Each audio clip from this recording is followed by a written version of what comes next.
Give me 2 seconds. Okay, perfect. So nice to have you here. Thank you very much. I'm very, very, very grateful to be here. So it's we are honored. We are honored to have you as a speaker. So I will make a quick round of introduction, right? Okay, perfect. And also just to give you an update that your speak time is around 12 to 13 minutes. So Okay. you can wrap up at that time, and then, you know, the track will automatically cut off once the time is over, right? Okay. Yeah. So we have a very interesting topic today: how to deal with insomnia during COVID-19 times. It's a very relevant topic as well for the current anxiety as well as the situations we are facing due to the pandemic. We have a wonderful speaker, Samaria Torres, coach, trainer, and public speaker, the International Breakthrough Academy, Netherlands. And Samaria, we at the Women Economic Forum would like to confer Exceptional Leader of Excellence Award to you. Oh, wow. We are honored to confer the award on you, and we would like you to take the session forward. Now, thank you very much. Good morning, everyone. I'm actually zooming in from Amsterdam, and it is an honor to be here. Indeed, we're going to talk today about a topic that is very relevant. Actually, it's always been relevant, and because of the pandemic, we see it, right, more visible, and that is insomnia. And I'm sure many of you have had those days when you're just super tired, you had a long day at work or school, or maybe you're with your kids, and you know your body feels it, and you just say, I'm just gonna go home, have dinner, take a bath, and get to bed, right? So mentally you're preparing to go to sleep. And once you prepare to go to sleep, you get home, you get in your bed, and what happens? The moment you lay down, you put your head on the pillow, your thoughts start going and going and going, right? So you start thinking about what you have to do tomorrow, what you should have done yesterday, and it seems like poof, yeah. And what does that do? A lot of the times, that's not gonna help us to get some rest. Actually, it's the contrary. It's gonna wake us up, right? And you see this often. In the pandemic, you were seeing it a lot. And I've never heard any of my clients said to me, you know what, Samaria, when I go to bed and then my chit chat goes on at night, I love it. No, we get really annoyed. Why? Because our body's already tired. Our body is just giving us all the signs that we want to go to bed, we need some rest. And then when we are expecting to go to bed, we wake up. So I will read you a definition. That's the only thing I'm going to read today. What is insomnia? Yeah. Insomnia is a sleep disorder in which you have trouble falling asleep and also staying asleep. The condition can be short-term, acute, or long-term, chronic. It may also come and go. And when we talk about acute insomnia, it normally is from one night to a few weeks. When it's chronic insomnia, it can go from 3 nights to months or even more. Yeah. And I don't know if when you're traveling and you get back to whatever you get to your destination, you get jet lag, you know, that feeling like, oh, my whole body's out of control. Like, what is this? Yeah. Imagine having that feeling for a week, a couple of months. How do you think you would actually, what your productivity will be, what your concentration would be, what your focus would be? What about your patience? Huh? Did you guys ever get to the point where you are just so irritated because somebody says like, and you're like, yeah, you're like a little, what do I call it? Like an electric eel. I don't know if electric eels are this way, but that's how I imagine it. Right? Yeah. Right. And it's because we're already wired. Exactly.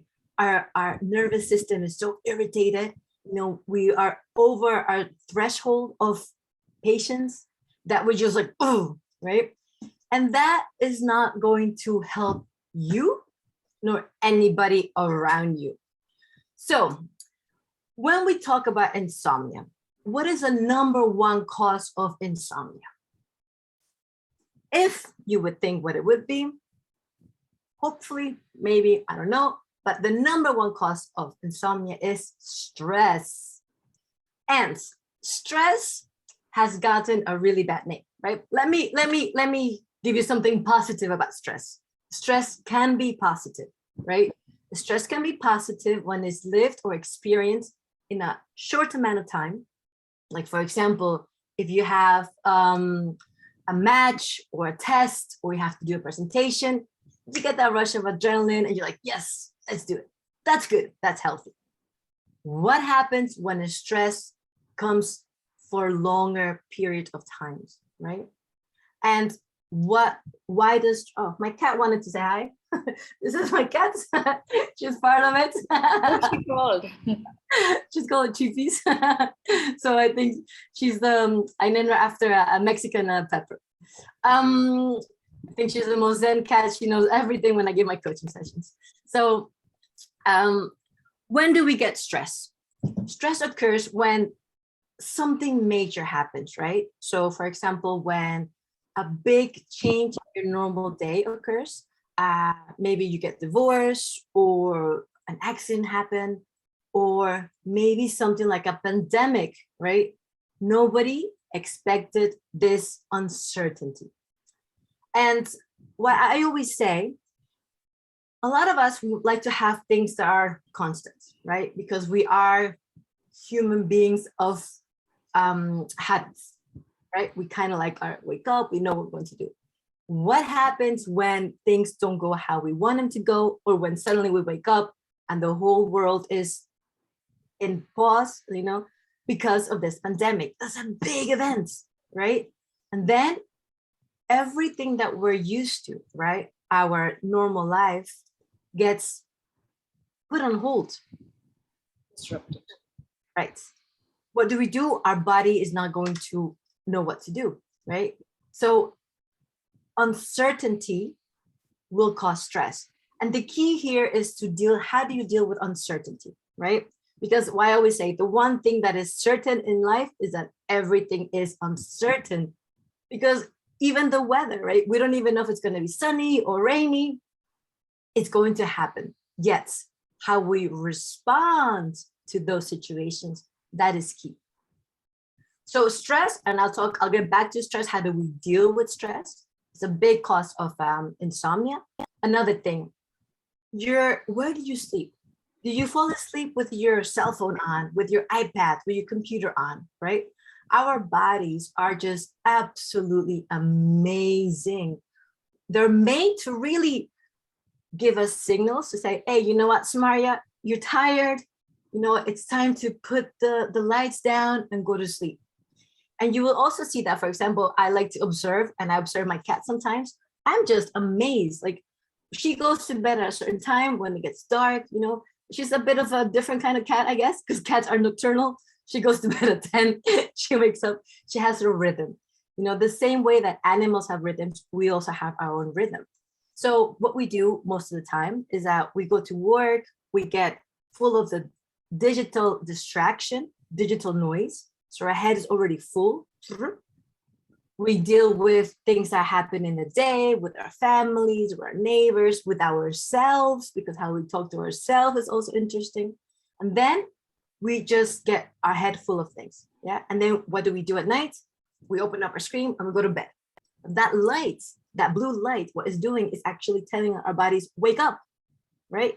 Because our bodies, when it comes to stressful moments, it's either going to freeze, fight, or flight, right? So here you see, oh, you know what, Samaria, I'm feeling this light. Even if we have our eyes closed, if you close your eyes right now, you can still see the light, right? If I would turn off all my lights here right now, it would be different. So we can also sense that. So that is going to give us also the sign to our bodies to say, don't go to sleep, right? And it can also be genetic.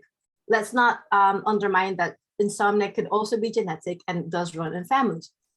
Other means of why do we get insomnia? Maybe we are depressed or we have anxiety. Our mental health is not in balance or up to date, let's put it that way. Or we may be using alcohol, right, as a means to go to sleep, to cope with stress. And alcohol, maybe if you have a wine or two or beer, you might feel a bit tired, but your body is not resting. So alcohol is not going to give you that night, the deep sleep that you need.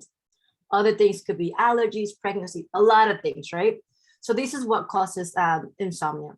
Now, how is this related to this moment? Well, because our bodies, what stress is literally how our body and our brain react to a situation. So when we have long-term stress, right, it can affect our immune system, even our reproductive system, our digestive system. We might get headaches, right? One other effect is insomnia. We get a lot of irritability, even sadness or anger. And you can even, if you don't, adding stress and no sleep, it can lead to even stuff like burning out. And for those that don't know my story, I'll just mention it briefly. The reason why I do all this is because I woke up one morning and I could not move my arms. I was completely paralyzed. Yeah. And that was a burnout that I had. And that was because I did not know how to deal with my emotions. And also I didn't know how to cope with stress. So coping with stress is essential.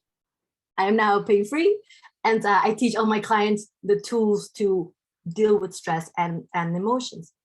So it's really essential to know how to sleep, to take care of yourself. So now let's talk about how do we solve it? Because look, right now we are facing a pandemic, but the thing is that in a kind of weird way, we kind of have small pandemics happening almost daily. And I don't mean by pandemics from like the viruses, but the amount of stress, right? With something that happened every day, you might feel, so it's this, if you don't cope with this, or if you don't get the tools to cope with this, it will come back later. So why not learn how to solve the problem? Because when we solve the problem, it could be a difference. And look, my personal opinion, I think life is simple. We make it complicated. Absolutely. Absolutely. Why? Because a lot of the times we're not aware of ourselves, right? So I'm going to give you a couple of tips to really take this, grab the insomnia and turn it around and get your wonderful night's sleep. So you really feel energetic, that you will wake up before the alarm clock, that even you might not need coffee because you're like, hey, my body's good. I'm feeling great. Let's get this on. So I'm going to mention 4 things today that you can do on a daily basis to cope with insomnia. And for me, I am very, very focused on the morning routine. What does that mean? Like, wait, Samara, we're talking about insomnia. What does my morning have to do with it, right? Let's start in the morning and bring it down to the evening, and you will see that nice cycle. The morning routine is very important because how we begin our morning is really going to determine how we are going to go through the day. So I always say, seize the morning, seize the day. So what I would say is that do not, hear me, do not use your cell phone the first hour that you wake up. Why? Because if you get your phone, my phone is somewhere there. If you pick up your phone, yeah, and then you look at it, it will actually, it's like a Russian roulette. It would trigger things that are gonna cause like a, that you might say, oh no, this is horrible. I see I only have 2 minutes, so I will continue. If anybody wants to get a hold of me, you can always email me at info@samariatorres.com, and I will be glad to share more of the stuff, or follow me on Instagram. So become aware of your morning routine, right? Other thing, be conscious of when you watch the news. Why? Because the news and other things are only going to give you a lot of perhaps negativity, right? And worry and fears. So if you watch the news before you go to bed, what have you seen, right? So it's like, oh, so be careful. I'm really conscious, like filter your news. I watch the news. I don't really watch the news. I do read what's happening in the world, 3 p.m. Why? It's the middle of the day. I have time to digest, work out things I didn't like or whatever. The next thing, your thoughts. Become aware of your thoughts. Your thoughts are so powerful, right? Are you thinking about everything that could go wrong? Or are you thinking what's actually going right in your life? Hmm? So become aware of your daily thoughts, because that's going to, it's like rain, it falls down. And that when how you begin your morning, it will also fall down in the evening.